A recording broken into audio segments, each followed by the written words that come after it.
On November 24, 1971. While America was preparing for Thanksgiving, a mysterious man walked into Portland International Airport in Oregon. He was dressed sharply, dark suit, white shirt, black tie, and carried a small briefcase. He bought a one-way ticket on Northwest Orient Flight 305, heading to Seattle. The man glanced around cautiously, checking his watch frequently. He scribbled something in a small notebook, his eyes darting around the terminal. Adjusting his tie, he seemed to blend into the crowd, yet his presence was unsettling. With a calm demeanor, he handed over his ticket and boarded the plane, leaving an air of mystery behind him. The name he gave? Dan Cooper. But due to a media mistake, where a reporter misheard and typed D.B. Cooper, he became known as D.B. Cooper, sparking a legend. This error was never corrected, and the alias stuck, adding to the mystery. Cooper sat in seat 18C. He ordered a bourbon and soda and behaved calmly, chatting with the flight attendant. Shortly after takeoff, he handed a flight attendant a small note. At first, she thought it was just his phone number, but he leaned in and whispered, "You'd better read the note. I have a bomb." The flight attendant's face turned pale as she nervously glanced around the cabin. Cooper remained composed, adjusting his tie and observing the reactions around him. The flight attendant took deep breaths, trying to stay calm as she processed the gravity of the situation. The note made it clear. Cooper wanted $200,000 in cash, 4 parachutes, and for the plane to land in Seattle. If his demands weren't met, he'd blow it up.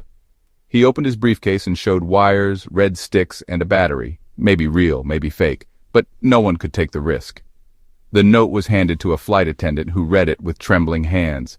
The flight attendant, stunned and terrified, quickly relayed the demands to the cockpit, her voice shaking as she spoke. The authorities were alerted, and what followed became one of the most unusual hijackings in United States history. The FBI and local police quickly mobilized, setting the stage for an unprecedented investigation. Police cars with sirens blaring raced to the scene, while FBI agents in 1970s attire coordinated efforts from their headquarters. Emergency response teams worked tirelessly, setting up roadblocks and interviewing witnesses. The scale and intensity of the response were unlike anything seen before, marking the beginning of a legendary manhunt. The plane circled the Puget Sound area for more than 2 hours, with passengers growing increasingly anxious and restless. This gave law enforcement time to gather the money and parachutes, ensuring everything was in place for the exchange. Eventually, the plane landed in Seattle, where the tension among the passengers was palpable. According to the deal, all 36 passengers were released unharmed, their relief evident as they disembarked. An official boarded the plane and handed Cooper the money and the gear, meticulously completing the exchange. Cooper inspected everything meticulously, ensuring the money was complete and the parachutes were functional. He counted the stacks of money, tested the parachute harness, and examined the fabric for any flaws. Then he gave new instructions to the crew, detailing his demands. He wanted to fly to Mexico City, under very specific conditions. The flight path had to be precise, a low altitude, slow speed, and most importantly, the rear stairway had to remain deployable throughout the flight, ensuring his escape plan could be executed at any moment. Somewhere over the dark, rainy forests of Washington state, Cooper opened the rear staircase. The wind roared as he leaped into the cold, stormy night, disappearing into the unknown, amidst turbulent clouds and relentless rain. No one saw him fall, no parachute was recovered, he vanished, completely. The search yielded nothing. Authorities scoured the dense forest, deploying helicopters, search dogs, and hundreds of volunteers. Despite their efforts, not a single trace of D.B. Cooper was ever found. The FBI launched one of the longest investigations in its history. They searched forests, rivers, questioned hundreds of people, and followed countless leads. But there were no fingerprints, no conclusive evidence, no confirmed sighting. The challenges were immense and the mystery deepened. Agents faced harsh weather, rugged terrain, and limited technology. Despite their relentless efforts, every lead seemed to hit a dead end.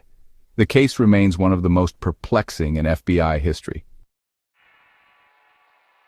Then in 1980, A young boy playing near the Columbia River found a bundle of decaying $20 bills buried in the sand. The shock? They matched the serial numbers from the ransom money. This discovery reignited the investigation, raising more questions than answers. How did the money end up there? Was it deliberately buried or carried by the river? The discovery led to numerous theories and speculations, but no definitive answers. Theories exploded. Some said Cooper died in the jump. Poor weather, bad gear, not dressed for survival. Others believe he lived, changed his identity, and disappeared with the cash. Some think he was an experienced skydiver who planned it all meticulously. A few even suggest he was a rogue CIA agent or a Vietnam veteran with specialized training. Proponents of each theory present compelling arguments, but the truth remains elusive. There were suspects. Richard Floyd McCoy, a man who committed a similar hijacking months later. He used a fake name, hijacked a plane, and demanded $500,000. But the FBI said he wasn't Cooper. His alibi and physical differences ruled him out. Robert Rackstraw, a Vietnam veteran who even hinted on his deathbed that he was Cooper. He had a military background and a history of deception. But again, no solid evidence. His claims were inconsistent, and no direct link to the hijacking was found. Kenneth Christensen, a flight attendant with suspicious behavior and a large sum of money. He had a military background and was known to be secretive, yet no definitive proof. His family found hidden money, but it didn't match the ransom bills. In 2016, after more than 45 years, the FBI officially closed the case, citing a lack of new evidence and dwindling leads. Despite extensive investigations and numerous suspects, no definitive answers were found. The case remains one of America's greatest unsolved mysteries. But the legend remained. Today, D.B. Cooper is a symbol of mystery and rebellion. The man who planned it all, calmly executed it, and jumped into a storm, never to be seen again. His audacity and mystery continue to captivate. D.B. Cooper's daring heist and disappearance have inspired countless theories, books, and movies. He embodies the ultimate enigma, a figure who defied the system and vanished without a trace. So the question remains, did he survive? Or did the forest keep his secret forever? The mystery endures, captivating the minds of investigators and enthusiasts alike.